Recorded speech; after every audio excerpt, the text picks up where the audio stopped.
E se o Éden fosse uma metáfora sobre a perda da inocência humana? E se o Éden fosse uma metáfora sobre a perda da inocência humana?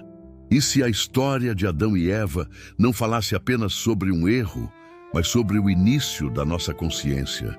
Sobre o momento em que deixamos de apenas existir e começamos a perceber o bem e o mal dentro de nós? A história, que vai além do literal relato de Gênesis, é um dos textos mais simbólicos de toda a Bíblia. Muitos o veem como uma narrativa sobre desobediência.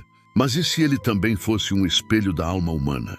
Adão e Eva não seriam apenas os primeiros seres humanos, mas o retrato do despertar da humanidade. O momento em que o ser humano deixou de viver em completa dependência para enxergar o mundo com os olhos da própria consciência. Antes da queda, eles viviam no Éden, um lugar de harmonia, mas também de inconsciência moral. Eles não sabiam o que era o bem ou o mal.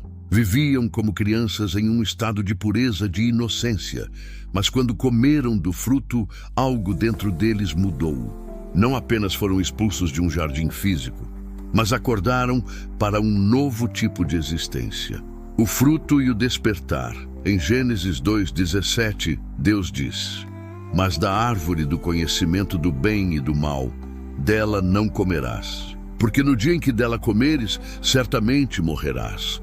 Mas curiosamente, quando comem, eles não morrem fisicamente. O que morre é outro tipo de vida, a inocência. O véu da ignorância cai e nasce a consciência, e com ela o peso da responsabilidade. Perceba, antes de comerem o fruto, eles estavam nus e não se envergonhavam. Gênesis 2:25. Mas logo após o ato, o texto diz: "Abriram-se então os olhos de ambos e perceberam que estavam nus." Gênesis 3:7.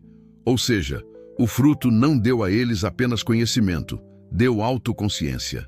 Eles passam a se ver, a se perceber, a se julgar. A vergonha é o primeiro sintoma da consciência desperta. A partir daí, o ser humano se torna capaz de distinguir, refletir e questionar. Mas também começa a carregar a culpa, o medo e a sensação de separação de Deus. A serpente e o convite ao autoconhecimento. A serpente é, talvez, o personagem mais controverso dessa história. Muitos a enxergam como o símbolo do mal absoluto. Mas na linguagem simbólica, a serpente representa algo mais profundo. A voz que desperta, que questiona, que convida a consciência. Em Gênesis 3:5, ela diz: "Porque Deus sabe que no dia em que dele comerdes, se abrirão os vossos olhos e sereis como Deus, conhecendo o bem e o mal." A serpente não mentiu totalmente. De fato, os olhos dele se abriram. Mas a promessa de ser como Deus revelou um dilema. Ao tentar ser como o Criador, o ser humano se percebe separado dele. A serpente representa, então, o impulso da curiosidade e da autonomia, algo inerente ao humano. Ela simboliza o momento em que deixamos de aceitar respostas prontas e começamos a buscar entendimento por nós mesmos. E é isso que a Bíblia sem tabus busca provocar. Não a rebeldia contra o divino, mas a coragem de pensar, discernir e despertar. O Éden como metáfora. Se olharmos o Éden não como um lugar físico, mas como um estado de consciência, tudo muda.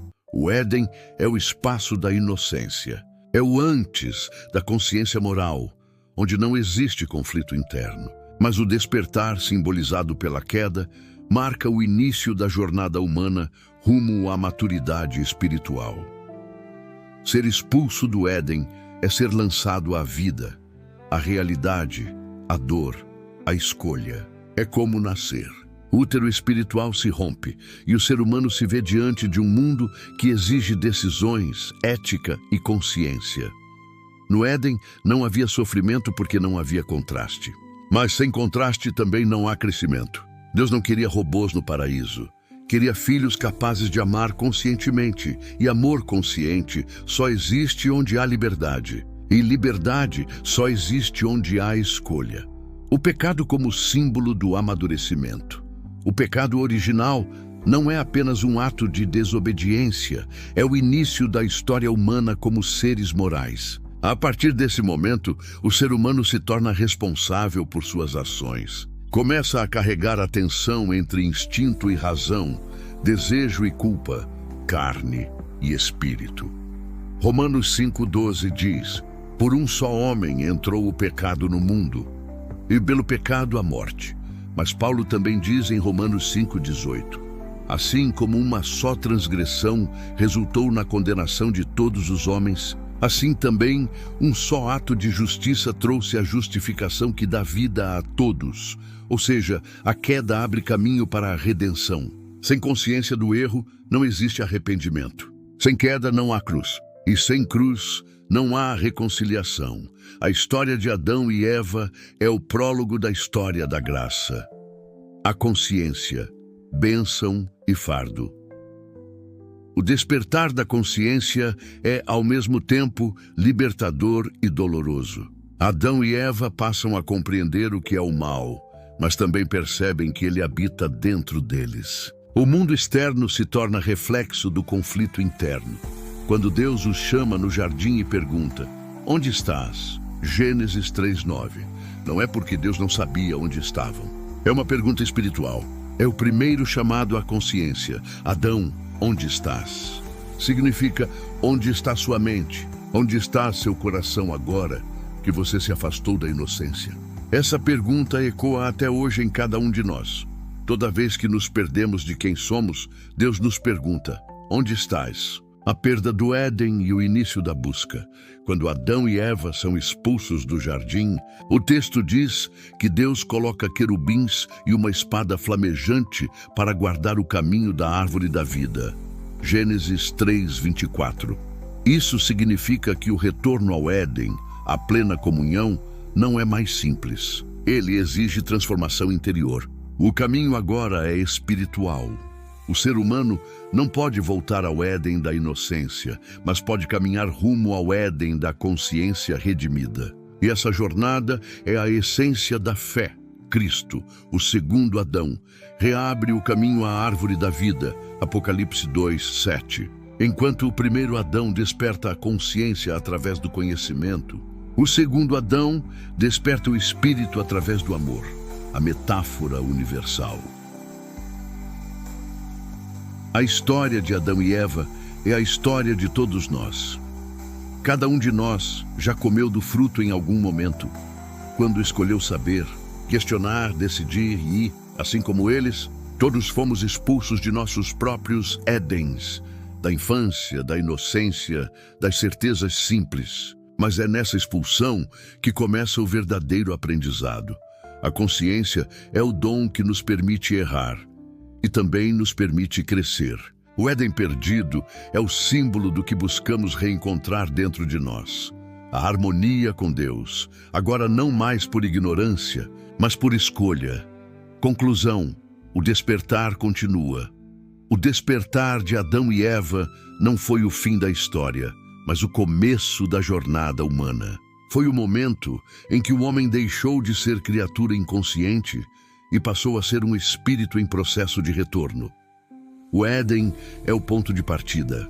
A cruz é o ponto de retorno. Entre eles está o caminho da consciência, o caminho da humanidade em busca de si mesma e de Deus. Adão e Eva não são uma tragédia. São o primeiro passo da salvação. Porque antes de amar de verdade, o ser humano precisou aprender o que é estar separado. Chamada e reflexão. E se o Éden não fosse um jardim perdido, mas um estado que ainda podemos reencontrar? E se o fruto proibido fosse apenas o começo do nosso despertar espiritual?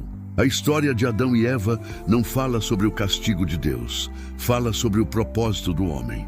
Fala sobre o despertar da consciência que nos faz buscar o divino dentro de nós. Se essa reflexão falou com você, deixe seu like e compartilhe este vídeo. Aqui no Bíblia Sem Tabus, nós não fugimos das perguntas difíceis, nós as encaramos com fé, razão e coragem. Inscreva-se no canal e ative o sininho para continuar essa jornada comigo. Porque compreender a Bíblia é, acima de tudo, compreender a nós mesmos.